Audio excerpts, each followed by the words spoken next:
नहीं, विभाजन तो ऑलरेडी है, हमने थोड़ी विभाजन किया है। विभाजन तो ऑलरेडी है, वो सरफेस पे आ रहा है। विभाजन तो ऑलरेडी है, जातियां हमने थोड़ी बनाई। और जाके देखिए सुप्रीम कोर्ट से जितना कोर्ट है चाहे विश्वविद्यालय है, वहां किस तरह का जातिवाद होता है, जाके देखिए। तो जातिवाद तो है। और आरएसएस का प्रमुख एक रज्जू भैया को छोड़कर महाराष्ट्र के ही ब्राह्मण खाली बने हैं ना, वो क्या है? मोहन भागवत का समर्थन कर रहे हैं ना, देखिए यूजी कर रहे हैं तो लागू करवा देना, उन्हीं की तो सरकार है। उनकी कहाँ सरकार, वो वही तो चलवा रहे हैं। कह दे कि बीजेपी से हमारा कोई रिश्ता नहीं, कह दे। और देखिए ये आरएसएस बीजेपी की लीला है, सबको खुश करने के लिए बोल दिया कि हम रेगुलेशन ला रहे हैं। कोर्ट के निर्देश पे ही आया, कोर्ट के डायरेक्शन पे भी आया, और कोर्ट ने उसको स्टे कर दिया। और उसमें इंटरेस्टिंग बात यह है कि जो सरकार के जो लॉयर थे, उन्होंने अपने रेगुलेशन को डिफेंड नहीं किया, है ना, कुछ उसके डिफेंस में कुछ नहीं बोला। तो क्या है, ये पूरा पॉलिटिकल रीजन है, और इसको खाली बैकवर्ड्स को और सबको खुश करने के लिए हम रेगुलेशन लाए हैं और कोर्ट ने रोक दिया, तो खुश हो जाइए और वोट दीजिए। तो सबसे पहले जरूरी है कि आरएसएस बीजेपी की लीला को समझना है, नंबर एक। नंबर दो, उस एक्ट में IIM, medical college, engineering college आएगा नहीं आएगा, पैरामेडिकल कॉलेज आएगा नहीं आएगा, वो भी स्पष्ट नहीं है। दूसरी बात है कि किस किस तरह के डिस्क्रिमिनेशन होंगे। जैसे 2012 वाले डिफाइंड था कैटेगरी, 21 क्राइटेरिया था डिस्क्रिमिनेशन के, इसमें ऐसा कुछ नहीं है।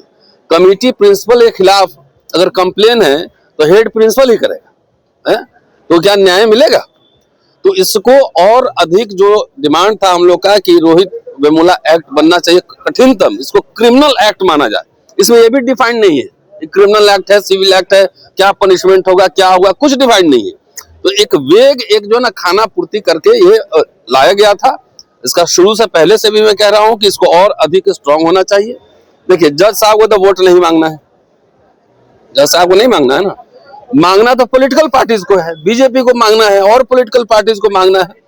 तो आज न कल अभी शुरुआत हुई है, देखिएगा नेशन वाइड प्रोटेस्ट होगा, नेशन वाइड कोऑर्डिनेशन कमेटी बनेगी और पॉलिटिकल क्लास से प्रेशराइज किया जाएगा, सरकार को प्रेशराइज किया जाएगा कि इसको आप और अधिक स्ट्रांग बना के लाइए। और जिस दिन ये पॉलिटिकल इशू बन जाएगा उस दिन देखिएगा आएगा एक्ट। हम लोग को पहला भी अनुभव है, 2 अप्रैल 18 का एक एक्सपीरियंस है लोगों को, 5 मार्च 2019 का भी एक्सपीरियंस है कि आखिर सरकार को लगे कि इसके वोट पे इफेक्ट पड़ सकता है तो सरकार खुद लाएगी। मुट्ठी भर लोग विरोध कर रहे थे, उसके प्रेशर में आके उस पर स्टे कर दिया। इसका कोई मायने उसमें कुछ नहीं है, ये तो एक लड़ाई है। लेकिन मैं अभी भी कहता हूं कि जितने लोग दलित, ट्राइब्स, बैकवर्ड, जिनके साथ डिस्क्रिमिनेशन हो रहा है, जहां भी हो रहा है, कम से कम रेसिस्ट कीजिए,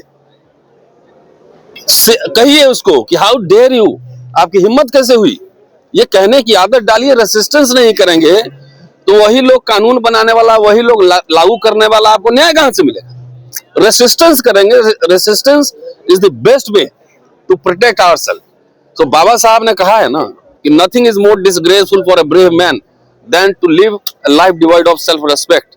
जब आत्मसम्मान ही नहीं रहेगा तो क्या कीजिएगा पढ़ के, क्या कुछ बन भी जाइएगा तो उसी तरह से जिंदगी भर ह्यूमिलिएट होते रहिएगा। इसलिए ये कहने की आदत डालिए हाउ डेयर यू, और इसको अब पॉलिटिकल मसला बनाएंगे। सरकार अब पीछे हट नहीं सकती, ये और अधिक स्ट्रांग होना चाहिए। रोहित वेमुला एक्ट आना चाहिए। जी, जेएनयू की वीसी कह रही है कि ये बिल्कुल गैर जरूरी और अनावश्यक बिल्कुल ये यूजीसी के रेगुलेशन थे। नहीं, उनका तो आरएसएस से अपॉइंटेड है, तो आरएसएस के लोग तो अपना स्टैंड क्लियर करें ना। कभी बोलेगा कि 200 साल तक आरक्षण रहना चाहिए, धीरे धीरे प्राइवेटाइजेशन कर रहा है, सब कुछ कर रहा है ना, ठेके पे जा रहा है नौकरी, तो आरक्षण कहाँ है? और महिला के बारे में क्या बोलेंगी? जो विक्टिमहुड कह रही हैं, तो महिला के बारे में क्या बोलेंगी? मनुस्मृति में महिलाओं के बारे में क्या लिखा हो, जरा उनसे पूछ लीजिएगा एक बार, है ना। तो इस और अधिक स्ट्रांग एक्ट लाने की जरूरत है इसमें। जी, सुप्रीम कोर्ट कह रहा है कि इससे जो है और ज्यादा समाज में जो विभाजन की स्थिति, नहीं, विभाजन तो ऑलरेडी है, हमने थोड़ी विभाजन किया है। विभाजन तो ऑलरेडी है, वो सरफेस पे आ रहा है। विभाजन तो ऑलरेडी है, जातियां हमने थोड़ी बनाई। और जाके देखिए सुप्रीम कोर्ट से जितना कोर्ट है चाहे विश्वविद्यालय है, वहां किस तरह का जातिवाद होता है, जाके देखिए ना। आप बताइए, हम अपने अथॉरिटी से लड़ रहे हैं, 10 साल से मुकदमा लड़ रहे हैं, एक कागज नहीं दे रहा, ये भेदभाव नहीं है? मेरे ऊपर आरोप लगा दिए, महिला आरोप लगा दी, हमने पूरा प्रोसीडिंग फेस किया, तो रिपोर्ट में हम छूटे कि नहीं छूटे, कुछ रिपोर्ट तो मिलेगा ना। कानून सुप्रीम कोर्ट का जजमेंट, ये डिस्क्रिमिनेशन नहीं, ये मेंटल टॉर्चर नहीं है? क्या मैं अभी तक क्रिमिनल हूं? तो बहुत सारी कहानियां हैं, हर लेकिन सरेंडर नहीं होना है, सरेंडर नहीं करना, उसको एकदम बकायदा उसको जवाब देना है। मैं हाई कोर्ट में मुकदमा लड़ना पड़ रहा है मुझे, ये भी तो खर्चा है नहीं हाई कोर्ट में। सर क्या वजह लग रही है कि सरकार पहली बार अपने द्वारा लाए गए किसी नियम रेगुलेशन पर कोई सफाई या लोगों को बिल्कुल कुछ वो लीला ना, आरएसएस की लीला है, मैंने पहले ही बता दिया ना, आरएसएस की लीला है। आपको एक हाथ से दे दिया, ऊपर दिखाया कौवा जा रहा है, नीचे हाथ में से रोटी छीन लिया, यही लीला है ना आरएसएस की।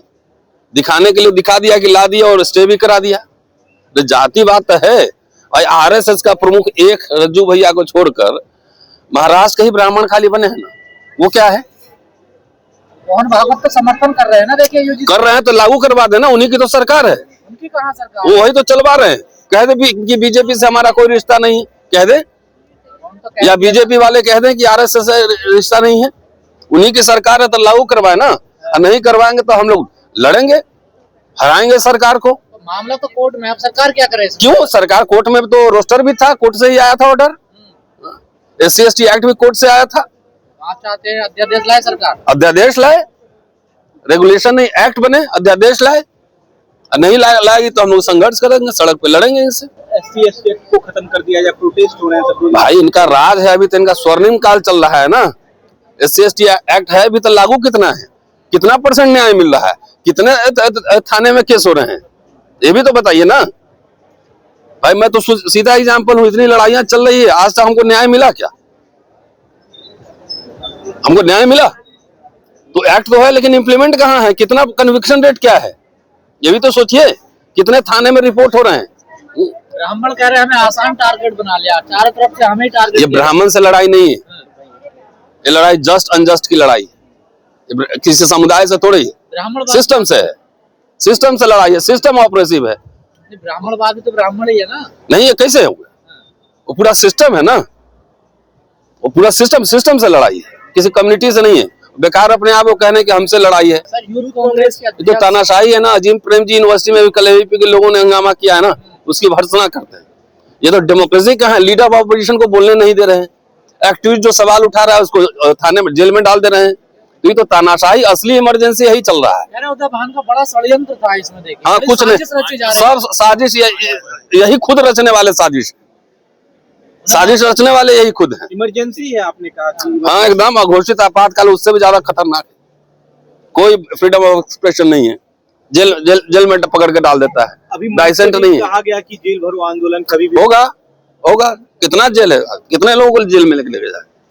तो क्या आप समाज में खाई पैदा करना चाहते हैं? खाई हम पैदा नहीं कर रहे, हम खाई पाटना चाहते हैं, समानता के आधार पर। तैयारी कर रहे हैं ना भारत बंद की, रोज नहीं, आंदोलन भाई, संविधान ही राइट देता है कि नहीं? प्रोटेस्ट करने का राइट संविधान में है कि नहीं? आंदोलन करने का राइट संविधान में है कि नहीं? उसमें लिखा हुआ है हम भारत के लोग, इसी दिन के लिए लिखे थे हम भारत के लोग, कि जब शासक निरंकुश हो जाए तो लोहिया का भी लाइन है ना, सड़कें सुनसान होगी तो संसद आवारा हो जाए। और आपके निशाने पर तो कुछ लोग है ना, टारगेट कर रहे हैं ना। हम किसी लोग को नहीं, व्यवस्था से लड़ रहे हैं भाई। सवर्ण लोगों को टारगेट किया जा रहा है। अरे नहीं, ऐसा कुछ नहीं है, सबका